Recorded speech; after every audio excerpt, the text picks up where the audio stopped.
Hello. A lot of you have been asking me for a while, how do I make music like this? And today I would like to show you. Today we will be analyzing two of my tracks, Gone with the Toss of a Rose and Floor 3. Before we analyze the tracks themselves, let's talk about a couple of important points that we must address. Firstly, most of my music I did not compose. Similar to The Caretaker, I sample a lot of music. Therefore, we must make sure that there are no copyright laws on the music you were sampling.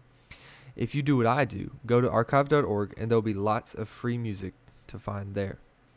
Now that we have got all that boring stuff out of the way, we can actually get to the fun part. When I start a project, firstly I ask what emotions or story do I want to display. Sometimes I want to tell a scary story, such as Horace the Clown. Other times I want to show sadder emotions, such as Chasms of the Troubled Mind. This process is extremely important because it will dictate what kind of music you want to search for. Next up, we need to find a song. As I stated earlier, archive.org is an amazing place to search for songs. There are many different collections of older music, and the easiest way to find older music is to simply search for music no older than a certain date. I usually choose 1945. You can switch that around as much as you'd like. Now, we are shown a huge collection of music. This part will take time. I like to simply scroll and listen. Any title that catches my attention, or maybe an interesting picture, I will listen to it. When I'm listening, there are two things I'm typically listening for. The first one is repeatability. If you listen to a lot of music in this genre, a big part of their music is samples. Let's take The Caretaker in his track D3, Last Moments of Pure Call. If you listen here,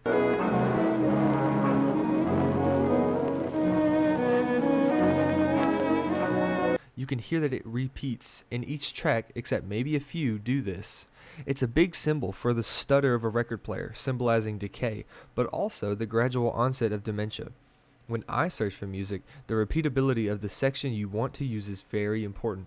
If it cannot flow into itself, it will feel uneven and frantic to the listener.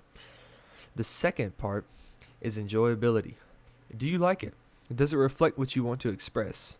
It doesn't matter if it's extremely repeatable if it doesn't sound good. This is the most important step.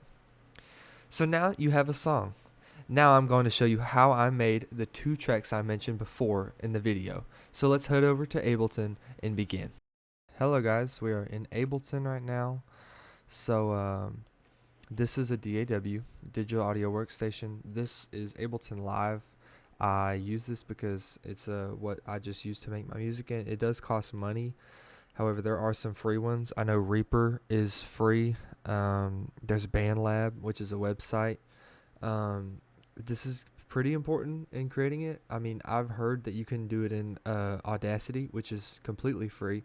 And whatever you, it's, I mean, if the harder the method, the more kudos to you, because that means that you're working to get it right.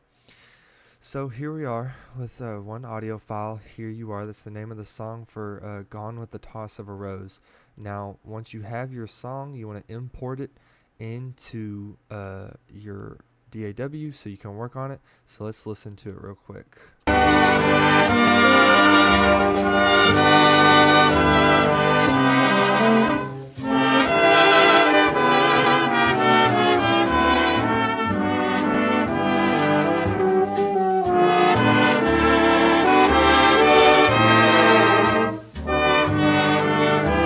Alright, so you hear it.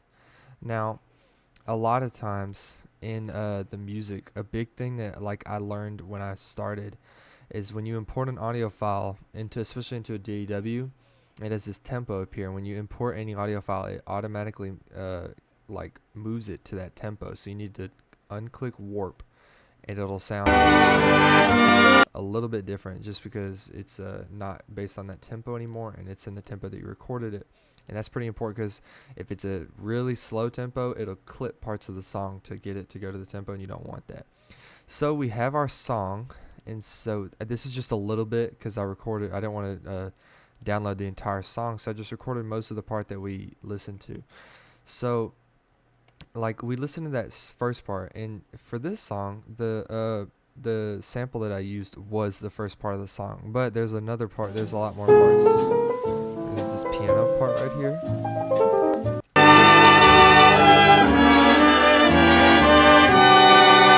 More orchestral revamp of the Just a melody. kiss away from me. So I know I do not want the singing or any of this part because that's not what I chose in the sample. So we're gonna stick with what this is. So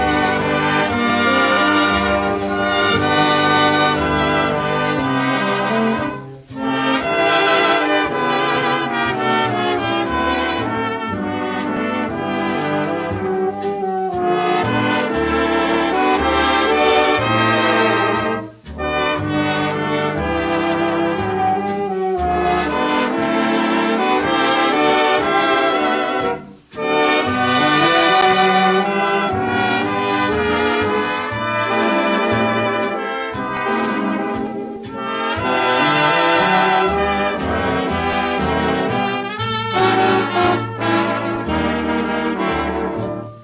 and then so that's kind of funny. It stopped exactly on the spot that I wanted to stop. So imagine, I guess, if we moved it here, it stops right there, and I don't want that really. I don't want that part. But you can choose that because that would be called enjambment. It's kind of a poetry term, but we could still use it in music. That's like it's a it's a piece that doesn't sound like it, but it kind of adds to the quality. That's a more advanced step or artistic choice if you want to make that. But so we have our entire sample here. So if you listen to it, so let's duplicate this entire thing. And this is how you want to test to see if the repeatability is nice. So I'm going to go to the end.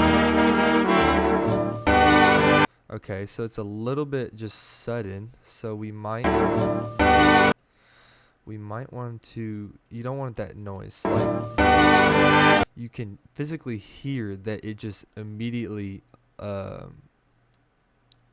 starts, and we don't really want that.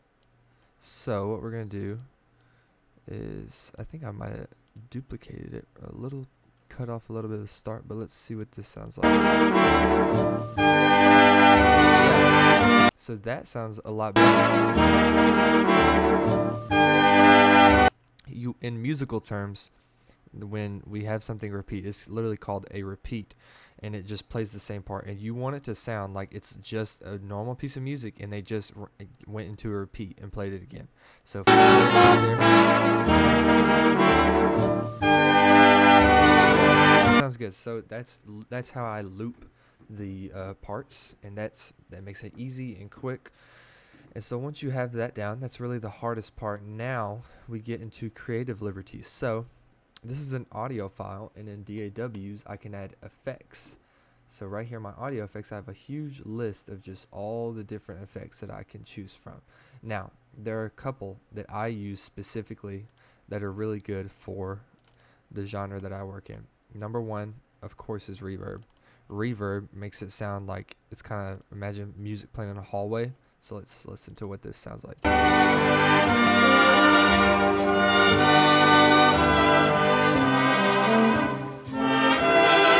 that's with it. You automatically hear the difference. Now, depending on the piece and the topic I want to choose, like the emotions, the more reverb or less reverb might help, but this is a little bit close to how much I used in my original. Now, I haven't listened to I listened to my original earlier, but I don't have it side by side, so this is really like it's almost like I'm doing it completely over. So, but you're gonna see my process. So we start with some reverb. Dry and wet. For those of you that don't know, dry means the more dry is the lower percentage, and that means it has less reverb. So imagine reverb is like water. If you put a ton on it, if you put so much water on it, like 100% reverb, it's really wet. That sounds nice. But if you put no reverb on it, or like maybe 10%, let's go 10%.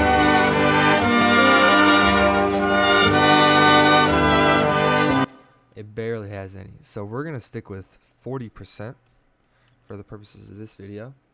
So that's reverb done. And in Ableton, there's a ton of presets, but I like to do it myself.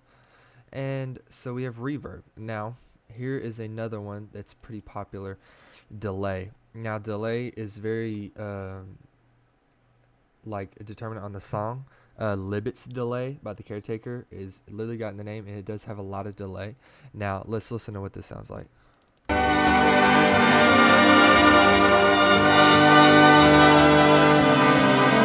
there, it sounds really jumbled, and it's because it's delaying the audio. I'm playing it again, but let's hear what it sounds like at the end. That kind of better lets us understand. So delay is a very nice effect to have end a piece. It kind of like ends it off with a period.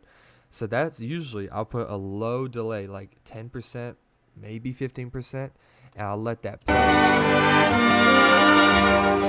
it doesn't affect the song as much, so you can't hear it that bad. But when I go to the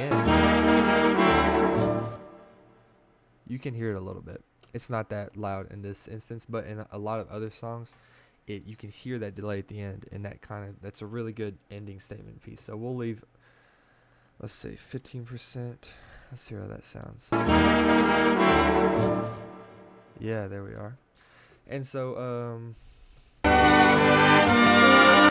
yeah, and really the biggest thing is you're never gonna get it immediately. Like with any piece, you want to take your time on it. You want to experiment with it, mess around, play around. Just the more time you spend on it, and the more time you make different pieces with these samples, the more fun you're gonna have, and the better you're gonna get at creating what you want to hear. Now, so we've done reverb, we've done delay. Those are really the big two that I use with this music. Now, I can use EQ3, and I will use EQ3 sometimes. Well, not EQ3, EQ channel. Where is it? Channel EQ. And so this, for anyone who doesn't know what EQ is, in music you have low frequencies, mid frequencies, and high frequencies. So low frequencies are like your bass. You hear those, you feel those more than you hear them. Mid frequencies are kind of like where the voice is, and then high frequencies are higher notes, obviously. And so if I turn down the highs all the way down, let's hear what this sounds like. It's very muffled. If I turn the mids up,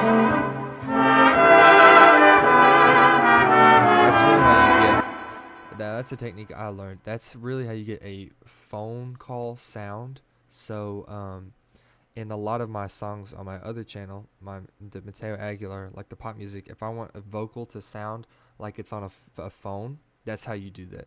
So you go high mids and low highs, and it gives that phone call sound.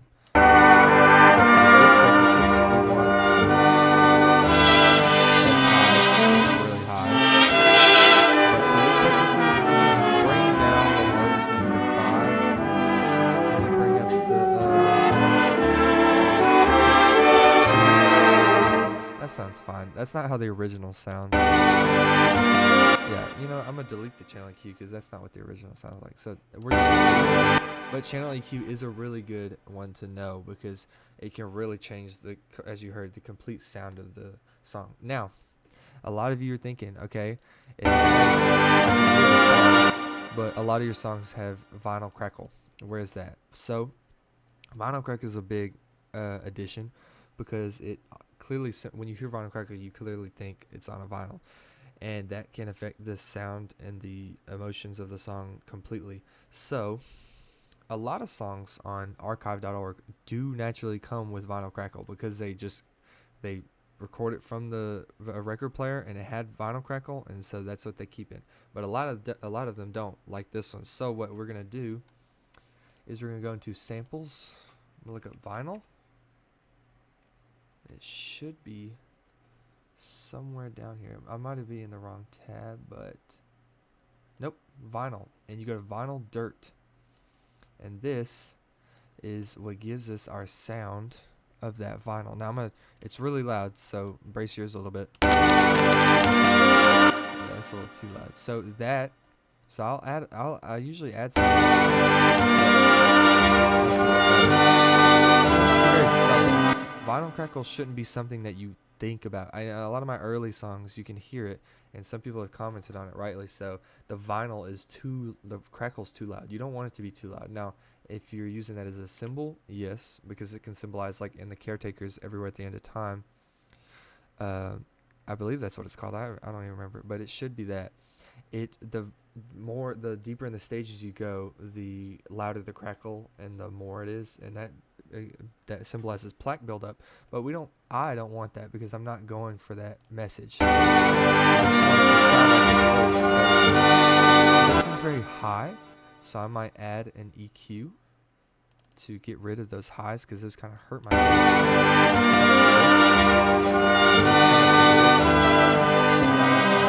Okay. And also you can double vinyl's crackles, which is what I usually do. So let's do Vinyl Dirt 2. Let's hear what this sounds like. Let's do it solo real quick. So turn on. Oh, Lordy, that's a little too loud. Okay.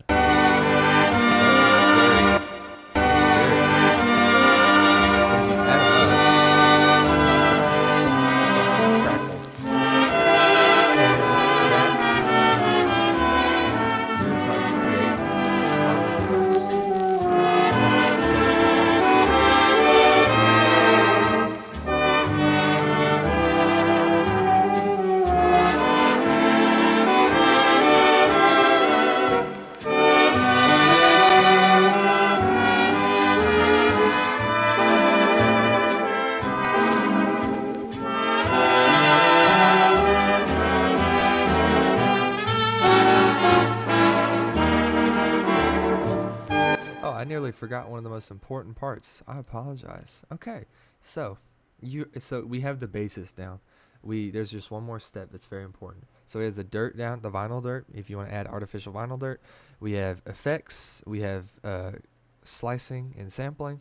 But here's a very big part that's gonna especially make it sound pretty vintage. So if you double click on your file, in Ableton, it brings down this little thing right here, and this shows you the WAV image. You don't need to worry about that. It shows you how this is a loudness.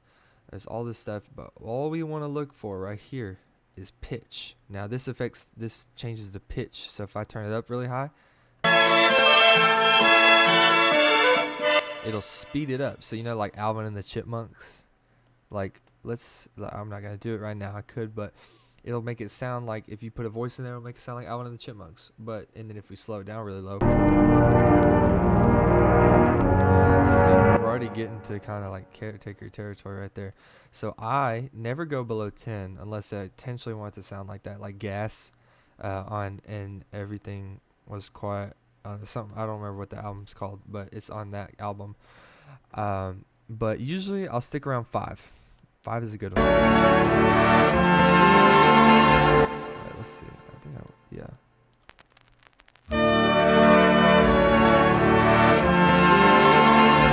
It's a little too slow.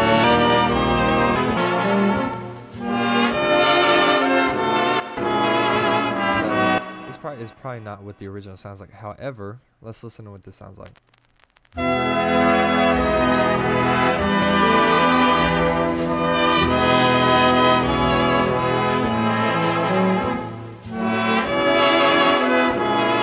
This technique can really aid in the emotions of the song and like the feeling.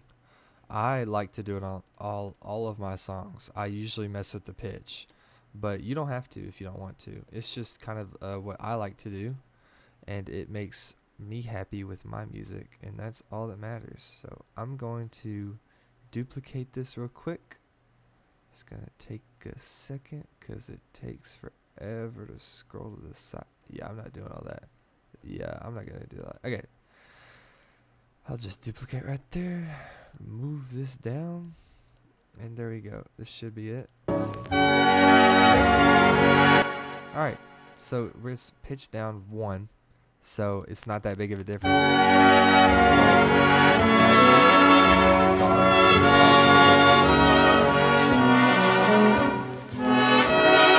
you okay, so now we have, that is Gone with the Toss of a Rose. I hope you enjoyed that part. Now let's do something most of all of you are familiar with. Alright, okay, bring him back, and here. Okay, sorry for that. Had a little trouble with importing stuff, but here is Floor 3. It's a highly requested song on my album Songs from a Haunted Elevator. Now let's listen to this track real quick. Oh wait, okay, so you hear that? Let's get it. It's because it's moving up to 120. So let's warp it, or let's unwarp it, and there it goes back to its original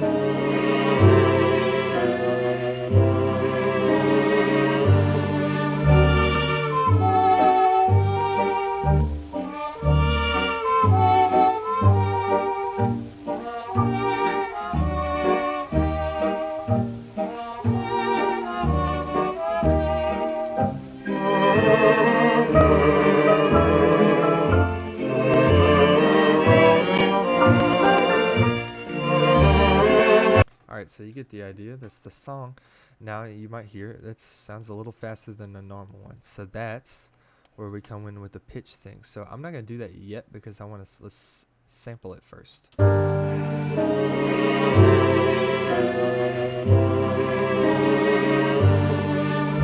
So I know I did not want that intro. So what I'll do is I'll set a marker.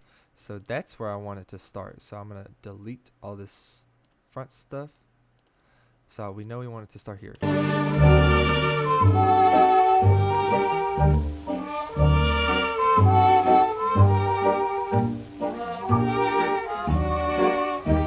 So let's just skip it.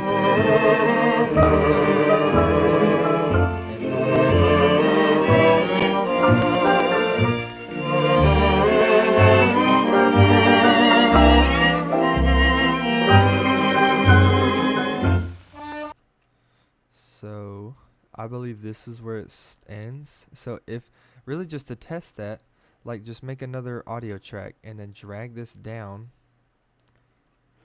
mute this one and listen. Oh lordy, bro. Okay. Okay, just a second.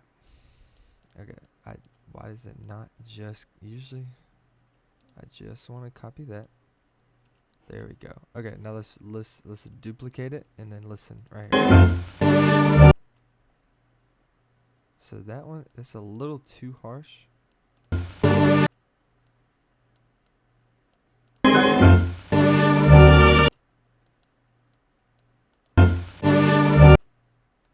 Nope. Let's just listen real quick to the ending. I'm gonna Control Z on this, delete all that. Okay, let's listen.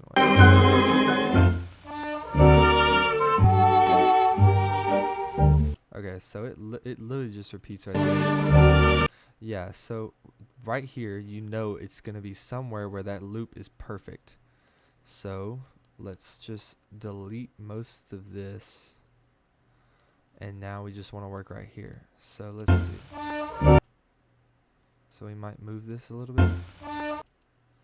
And then let's see if let's make that audio back, and then let's just copy from this marker, from this marker all the way to that marker.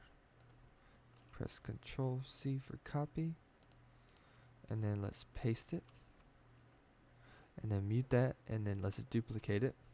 And then now let's listen at our point. This is like most important point. You're gonna spend a lot of time on this part right here, just trying to get. See, so it's too big of a jump right there, but in volume levels, you can literally see it. There's a pretty thick black line, and there's nothing right here. You don't, when it's just straight from lots of black to no black, that's not gonna sound nice. But I'll turn it down a little bit, but we know that we kind of. Oh wait, that one's the one that's all the way up. Okay, now we like the sample. So let's see. This is really just a big part of editing it and making sure that you're actually doing it right. So it might be that we have. So we're getting close. Sometimes you can do this thing where it fades in, it rises in, and that'll fix the problem. But that's not, because it's too much. Yeah, see, it just changes completely. So we gotta find a happy medium.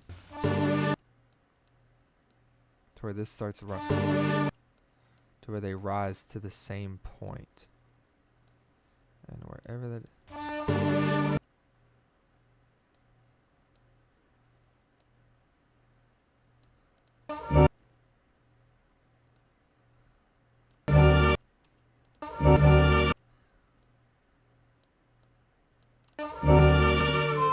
okay, that sounds better right there. I don't like that click.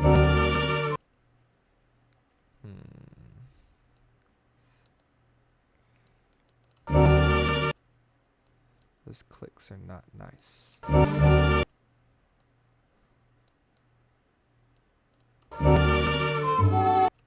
But let's see.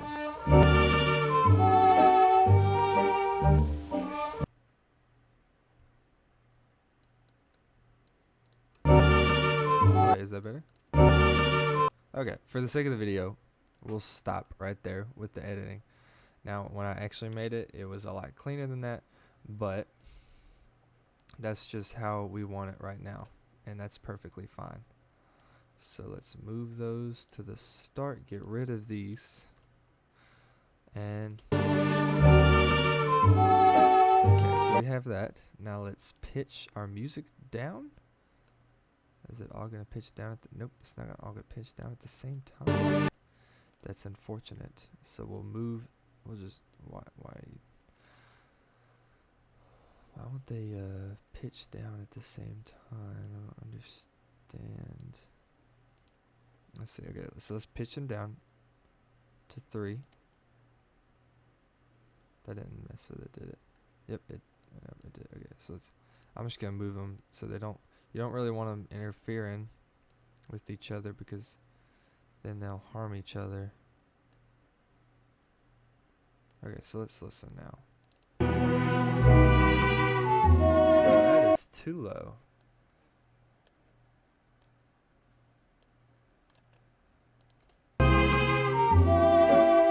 I think it's just -1. It might be just down 1.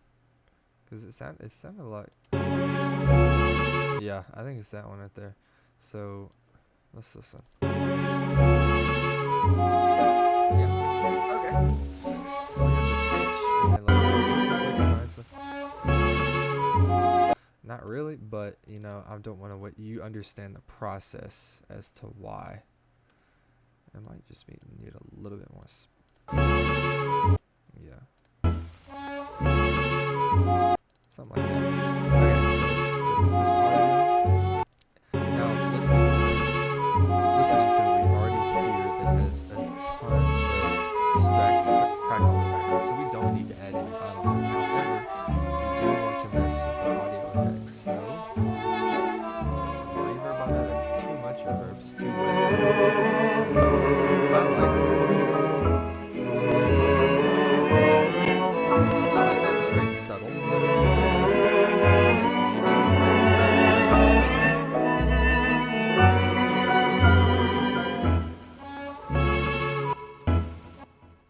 so that's a nice delay right there at the end, a little bit.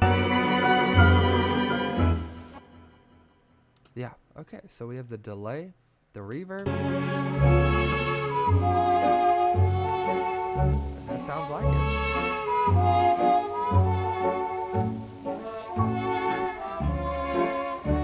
So really, that's the process. I mean, you just find samples that you like, you work on them, you divide them up, you make them mesh together nicely, a lot quicker than I just did, and you add your effects that you want to, and that's really how you make the music. And I mean, you write a story. That's what I like to do. A story really makes it all come together, but that is the process. And what you've just witnessed, I'm not gonna edit too much of that out because I want you to see that like it takes practice, and it's gonna take a little bit of time to get them to mesh perfectly and to listen to it and be like, that sounds nice.